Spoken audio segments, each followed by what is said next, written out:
Hi, welcome to another video where I'm going to showcase a run of mine in an Open Great League tournament that I hosted myself from 48-hour rounds. Usually I host like weekly live tournaments of 30-minute rounds, obviously remote, but I hosted a 48-hour round as well because they're more accessible for more people. On top of that, the current Go Battle League um, metas are not very interesting, so I haven't really done much of that lately. Master League, I do like that, and there's gonna be Triple Dust on it as well, so I'll probably be doing some of that as well. Let's take a look at the team I run here. Um, I'm not saying this is a good team per se, but I really liked playing this. So after I locked this into my tournament, I was like, hold up. I'm 4 times weak to Travenant here with Medicham, Galarian Stunfisk, not so much, but it's not a great matchup. Tapu Fini and Frostless. But I do have two very, very hard walls in Mandibuzz and Lickitung. So in that regard, my team is very weak to one particular Pokemon, as you'll find with any Open Great League team. But I do have two very hard walls to it, which kind of these are kind of my death traps: the Mandibuzz and the Lickitung. Mandibuzz has been a bit out of the picture when Walrein was still very much around. But now I see more use in it. Now I don't think it's better than a better dark type than Umbreon per se. It just does a little bit better against like Scrafty and what's it called, and grass types. And it's also not really better than Noctowl as a ghost wall. Like it does similar as Noctowl does. It is a little bit bulkier, but also slower. So I'm not saying Mandibuzz is the thing to use here, especially when there's something like an Azumarill. I'm 3 times weak, 4 times weak to Azumarill with this team actually, only having Lickitung as an answer. But I don't know, it kind of fits my playstyle. I think Noctowl, generally speaking, will probably be better than Mandibuzz here. Anyway, we're gonna watch one round from every round. One battle from every set of three every round. So here, I'm playing against Jacob my first round, and he's running a Drapion, a Pokemon I tried out myself, and that didn't go very well. So I'm not very impressed by it, but it allows you to run like strategies to play ABB against the Swampert, which he has the perfect team for, right? Because where he is triple weak to Swampert in Drapion, G-Fix, and Lantern, he also has two of the hardest walls to Swampert in Altaria and Trevenant. Let's take a look at my matchup here. That Drapion actually is not great for me because I only really have the Galarian Stunfisk as an answer. And Medicham is decent, but it's more of a neutral. Let me see. He took a while to lock in. It's over a minute. All right, here we go. It's also pretty good against my Lickitung. Drapion against Frostless. This is not even a bad matchup, to be honest, for Frostless. Shadow Drapion is bad for me, but a normal one doesn't one-shot me with Crunch, and Poison Stings don't do anything. So it's actually a matchup that I believe I win that with Frostless in the ones, or not the ones, I believe the 2 shields only. They answer with Galarian Stunfisk on my Lickitung. Good thing it's not a Noctowl because that thing actually beats my Lickitung pretty hard. And at this point, this is kind of where I wanted Galarian Stunfisk, but also not really. This thing can beat all three mons that I brought, and that's kind of a flaw in the line that I brought. I also didn't really expect him to bring it. Maybe. Yeah, in comes my Frostless. I can get an. I don't think I get too much farm here because he's almost at 2 moves. He has some energy on the Drapion. Drapion actually proving to be quite a problem here. But I kind of wanted to get rid of that Galarian Stunfisk so my Mandibuzz can shine. Now, if it is a Water Gun Lantern, my Mandibuzz can actually beat that. So that's fine. I do run Snarl and Dark Pulse for some harder hitting damage. Air Slash obviously would do much worse here, but thrives more against the likes of like fighters. But if you run Air Slash on Mandibuzz, you can also lose to Lickitung. I believe in the 1 shields. So I like Snarl just for better neutral damage. So yeah, they actually need to bait me to win this matchup, and I do call the surf. So my Mandibuzz stays alive here, but the problem is that Drapion is just way too healthy, and I didn't bring anything for it. In fact, if I brought my Medicham here, I may have been completely fine because he had no answer to that at all. Drapion in Great League is like comparable to Drapion against Scrafty in Ultra League. Maybe only can really do well in the zero shields, but when shields are up, Drapion doesn't do that well against Medicham. Also, Medicham is probably a little bit bulkier than Scrafty is. I barely survived the Sludge Bomb, but it takes me so low that it doesn't really matter anymore. And at this point, it's over. I lose this matchup. I lost this round 1-2. That Drapion actually put in so much work against me in game 1 and 2, beating both my Lickitung and the likes of Frostlass. So, well played by my opponent, and Drapion, I couldn't make it work. Maybe this player can. Tough one. In game 2, one of the things that Sylph does right now is that if players are removed because they don't want to continue for some reason, or they are being removed for some reason, is that they delete the team. So the last 2 Pokemons I somewhat reconstructed, but I'm not entirely sure if he actually run that because I couldn't see his team anymore. Either way, my opponent is running a Swampert and a Alolan Ninetales core and a Lickitung Medicham core. That is what I'm sure of.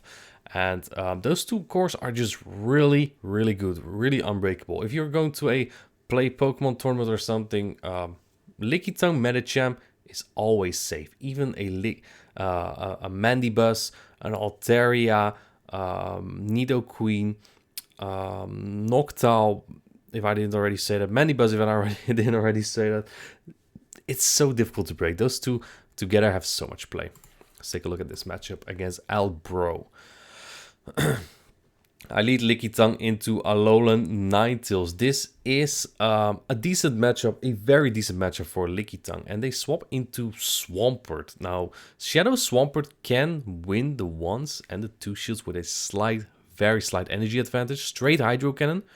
But now he's at an energy disadvantage. So I throw my Body Slam, then go into Mandibuzz. Just to sacrifice my Mandibuzz because it gets destroyed by Alolan Ninetales. And honestly, so does is Alolan Ninetales. Alolan Ninetales against Lickitung isn't like really great either. If Lickitung shields all your moves, you lose the 2 shields even as the Charmer. Usually Charmers win all their 2 shields in neutral situations. Not against Lickitung. Not against Lickitung. Lickitung is just a little bit too bulky and too spammy to do so. If they let 1 Weather Ball through, I think you can charm it down though. This matchup isn't bad for Mandibuzz. I believe that against normal Swampert you can win with a shield down even. But yeah, not against Shadow. Especially when they have some energy. Now I have alignment here. I can bring in my Galarian Stunfisk, which I will. And they have their own Lickitung. Now I have a shield up and I should be perfectly fine. Ideally, I would love to have my, what's it called?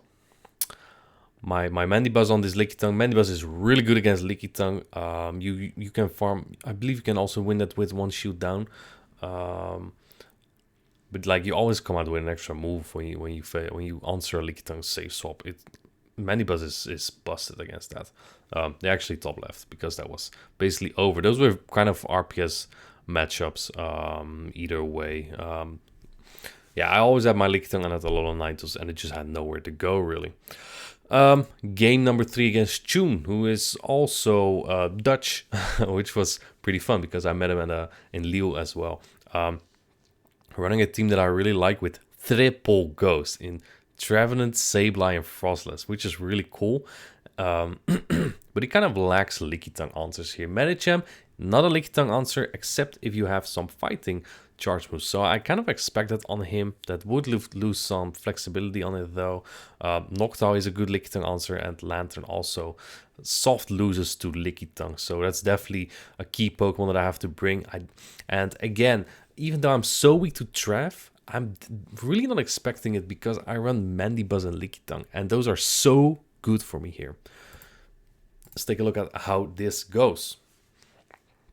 So round 1, I lost 1-2. Round 2, I won 2-1. Let's take a look at this matchup. Oh, looks like it aired out. There we go. These are just raw recordings, so that's why it looks a little bit scuffed like that sometimes. At least the quality is good. Anyway, G-Fisk into Noctowl. Good lead for me. And this is not great. This is actually a misplay on my side. Because my opponent can flip this and then have his Noctowl my Lickitung, which would be terrible. Especially if they have an answer to that G-Fisk in the back, which could be Trevenant maybe. If you have Air Slash, you win this even shields with Mandibuzz. If you have Snarl, you only win zeros, I believe. Well, I'm not actually sure I win zeros here, because I don't think I do actually win an energy disadvantage. Let's see. I need 3 more Snarls. I can't lose Switch here. I really can't lose Switch. I think I shielded this one. Yeah, I did shield it. That is the Ice Punch. And again, my opponent can't flip this. Medicham is decent against Mandibuzz. It really is. I think on even energy though, Mandibuzz does win 2 shields very closely. But all other even shields, Mandibuzz does lose that. Not getting to the Dark Pulse, unfortunately. Gonna throw that Aerial Ace. Still does some damage, and in comes their Lantern. This honestly kind of fine for me. Even just straight Body Slam, I get so much chip into this. I want to get into Rock Slide range, basically. And they bait with their first move. Lantern does need to land a Thunderbolt here to get me really low. And they call the Body Slam as well, which is crazy. Gonna farm up to another Power Whip here, and then as you can see, the licks and the body slam added up so much that he's getting quite low. I think my opponent wants to stall the clock to swap out into Noctowl again and maybe snipe me with a move, but now he does start shooting, and I just want to get chip in now. I just want to get this body slam in that might allow me to Mudshot down later, because my Mudshots are still super effective. But Lantern is really bulky. It's like comparable to it's a little bit bulkier than an XL Medicham, right? It comes close to Lickitung in terms of bulk. Noctowl, one thing that I really like about Noctowl is that it's bulky enough to survive 2 Rock Slides from full HP and get 2 Shadow Balls. And 2 Shadow Balls plus Wing Attack actually takes G-Fisk pretty low. In that regard, like, plus Walling Ghost with Noctowl makes it really good. And I think that gives it an advantage over Altaria as well. Altaria probably better in neutral matchups just because of its better moveset. But Noctowl really has such a good coverage. Going to 2 Rock Slides here because I want to throw on that Lantern as well. Well, it wasn't necessary. I still have the Lickitung as well. He has to throw a move, he can't. And I throw a Body Slam to win that game. This matchup, I won 2-1. So yeah, there was no Trevenant. There was no Trevenant here either. Let's take a look at matchup number 4. Unfortunately, I had no idea what my opponent used anymore. I only know he had Nido Double Dark because he really liked using it. That is pretty common in like Go Battle League, pretty standard, but it's also sometimes a little bit predictable to use those kind of lines in Show 6. You see a lot of people use lines like Venusaur, Sableye, Galarian, Stunfisk in Show 6 in Show 6 matchups. It doesn't always go that well to run a Go Battle League line that's supposed to deal with the whole meta rather than picking your line based on 6 opposing Pokemon that you can see. Let me see. So I lead my Frostas into Nidoqueen. Kind of had a feeling, but I believe my opponent, he wasn't really very strong against Tapu Fini. Like, even if he would answer with the Nidoqueen, he would have to shield Surf, or I could shield and farm down. So I didn't really expect. I just expected the Nidoqueen in the lead there, and it's just really strong to lead Nidoqueen or Pokemon like Swampert, right? Because if you lead, if you win the lead and people say swap, you can just throw another move and then go in your next Pokemon and make sure you win switch. That makes those Pokemon so good. Gonna go for another Power Whip against this Sableye here. And that does take him out. I'm up a shield with Lickitung as well. And I might even get to a Body Slam, but I figured it was going to be a Scrafty in the back, right? And Scrafty at this point is a core breaker. That's what you think, right, as a dark type. But this is actually where Obstagoon is better than Scrafty. I think the main niche that Scrafty has over Obstagoon is that Scrafty beats Obstagoon. I think that's the main niche of it. But this kind of things like Ghosts, Obstagoon is way more solid. This is a matchup Scrafty can actually lose. And as you can see here, that Avalanche does so much that I can now Power Snow this down. And that Frostless might even be able to sweep the whole team at this point. There's no shields in play for my opponent. I get to this Avalanche. The super effective Avalanche does so much damage to Nidoqueen. So yeah, I think generally, if you run Scrafty nowadays, it really just is solely for opposing Obstagoons. There's very little niches that Scrafty has over Obstagoon other than that. Obstagoon just counters the things better, right? It also has cross shop as a fighting charge, which helps against like a Registeel. Let's take a look at my next matchup. This was a trio, by the way. My next matchup against Sodan. Also very hard meta team. Medicham, Licton Core. That's just what you run. It's just what you run. It's just so good. G-Fisk, Trevenant Core. Alola Knights Altaria paired together is surprising. My opponent's team is quite weak to Galarian Stunfisk. Let's see how that's going to turn out here. I think this was one of my harder matchups at this point. My opponent ran a lot of Trevenant A9 core, I believe. And how I adapted to that is I couldn't get alignment very well, right? So that's a problem, because if Trevenant is not on my Lickitung or Mandibuzz, I probably lose. So the way I handled that is leading Lickitung, knowing he doesn't have a hard answer to it. Wind Switch. And then I'll have my Galarian Stunfisk on their Alola Ninetales, and probably my Mandibuzz, hopefully, on that what's it called? On the Trevenant. And there it is. And this is exactly what I needed. Sometimes, if you have a very dominant matchup, and usually to have a dominant matchup, you need one Pokemon that beats so many of the opposing team. You can just try to win the lead and RPS in the back, right? You know, Bastiodon, Medicham, Victreebel teams in Go Battle League, that strategy works just as well. Win lead, win game. I wouldn't always recommend to play like that, but in this case, I really had to force my hand because that Trevenant Alola Ninetales score was a big problem for my team, and he executed very well. So yeah. That was a 2-1 victory. My next opponent, Korchum. Double Ice, Venusaur, Obstagoon, and Altaria. Very interesting team. I don't hate it. It is triple weak to fire, but fire is not common anymore. So, one thing that I do notice, again, the Galarian Stunfisk on my side looks so freaking good here, right? Only really has Obstagoon to counter it. Venusaur not even can lose to Galarian Stunfisk as well. It's not that great. Let's see how this goes. So far, you haven't seen me use Tapu Fini a lot yet. It's not been that great for me.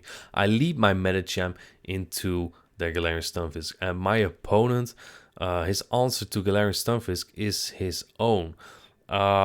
Which is not really convenient for him because he's behind the energy, and this becomes a bait game now. I have a pretty good Galarian Stunfisk, which is not always good because I sometimes miss a breakpoint against Registeel, which allows Registeel to make the two shields close. But because I have such good IVs, I can survive an Earthquake and get to another. I can get to another one here. Now this might actually KO him, but he actually decides to shield that. At this point, I bring in my Medicham again. I will probably either throw it all on Lickitung or shield here and farm this all the way down. My opponent used this team in the previous game as well, so I knew it was very likely going to be that Venusaur in the back, and Medicham with energy against the Venusaur is not good for Venusaur. Even though it resists counters, the Psychic and the Ice Punch just do so freaking much.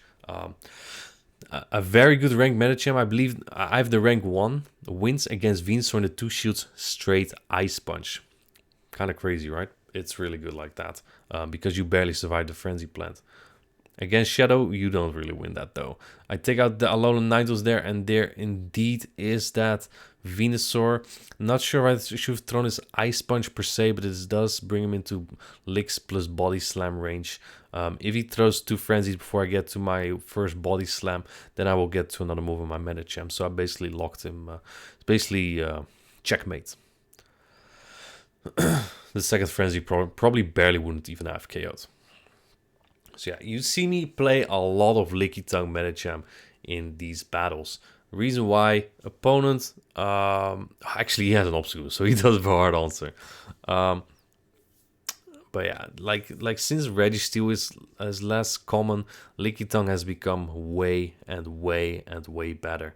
Now obviously, if you've seen the Warsaw Regional Finals, you've seen that Obstagoon is really destructive for Lickitung, so I'm not going to say it's always safe. In this matchup, it definitely wasn't.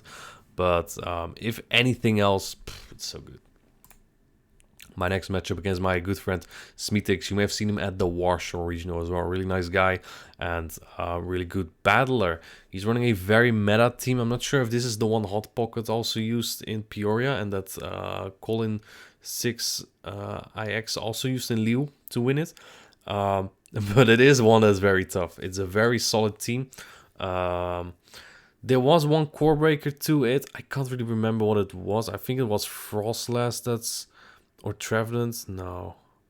Yeah, Trevenant doesn't look too great for G-Fisk, Azu, Medi, but you have Noctowl, Licky to cover that. I don't really remember what it was. There was a core breaker to this. Oh, it's Obstagoon. It's Obstagoon. It beats Licky, Noctowl, Sableye, G-Fisk. Noctowl is so, of course, but it's a solid team regardless. And a player like Smeetix probably knows very well how to play this. Let's see if I also know. My Tapu Fini looks pretty good, so that's probably a Pokemon that I want to bring. And you do see it in the back, but I lead Mandibuzz into their Azumarill, expecting their Lickitung lead, but it's in the back. And looking at my line, I do like a Mandibuzz Medicham core a lot, but that doesn't work very well against Fairy. So at this point, I'm going to have to face Azumarill with Mandibuzz and Medicham. Oh, and also there's another Pokemon. The Moonblast gets shielded. Somewhat unfortunate, but at this point I'm also like, I have shield advantage, I'm fine here. Lickitung wins this matchup in the 2 shields straight Body Slam. So there's not really always a point in shielding here. If Lickitung goes straight Power Whip, Tapu, I believe Tapu might be able to flip it. Maybe I'm wrong, but it would get very close because you will outpace to some moves. That is also with slight energy advantage, of course. Now you'll see how good Mandibuzz is in this matchup. Do keep in mind Lickitung is debuffed, but the body slams don't do that much regardless, because Mandibuzz has a stat distribution comparable to that of like Umbreon and Cresselia. It's really bulky. Licks are resisted, don't do much. Lickitung is not very useful here. At this point, I have so much energy on my Mandibuzz that I'm just going to swap out into Medicham to farm up some energy already. And they have a Noctowl in the back. Of course, they have a Noctowl in the back. But this is where Medicham shines as a fighter, because sometimes Medicham is a bit iffy to use, especially because of it's very weak to ghosts, whereas Pokemons like Toxicroak, Surfetch'd, and Scrafty Obstagoon still do very fine. Medicham is very weak to Ghost, but it does have this niche to hit Flyers very hard. You win the 0 shields and the 2 shields with Medicham against Noctowl. So it doesn't just do great against Mandibuzz, it does pretty well against Noctowl as well. Doesn't really win Altaria, but you get it like really low. And look at this perfect farm down. Noctowl usually survives at 1 HP always, but not this time. So my opponent has Azumarill, a little bit left of Licky as well, and he tries to catch in it. Very slick attempt, but didn't work because I was watching if I saw the bubble come in or not. And I didn't need to throw immediately. In comes that psychic, that first psychic. Shields are down. I need to get to another psychic, and I'm at like 7 snarls on my Mandibus. So if this gets it in 2 aerial ace range, I might just make it. That's the second one. No defense drop, but I do have 2 aerial aces here. Aerial ace, a very, very weak move. So we don't even know if this is going to take out. Azumarill is also very bulky, right? Aerial ace, a very bad move on a very defense-weighted Pokemon. Another Ice Beam or Player will take me out. My opponent actually, I believe, ran Ice Beam, but he forgot TM and didn't want to use Hydro. Which I respect. I mean, it's a practice tournament. To be honest, I wouldn't have minded, but it was close regardless. I think that Leaky Tongue debuff made as much difference as well, because otherwise my Mandibus may have not been alive there. So yeah, that's a 6-1 run. I think that was really good. Not too convinced by the team. Even though I saw so much good Tapu Fini action in like Peoria Regional, I couldn't make it work. I just couldn't make it work. I think people are getting more prepared for it. I don't know. Hope you liked the video. If you want to join more of those tournaments, I'll drop my Discord link in the description. There's an Open Great League channel in my Discord with all kinds of tournaments. I'm hosting 3 in this week, so come join one if you want. Hope you liked the video and have a good one.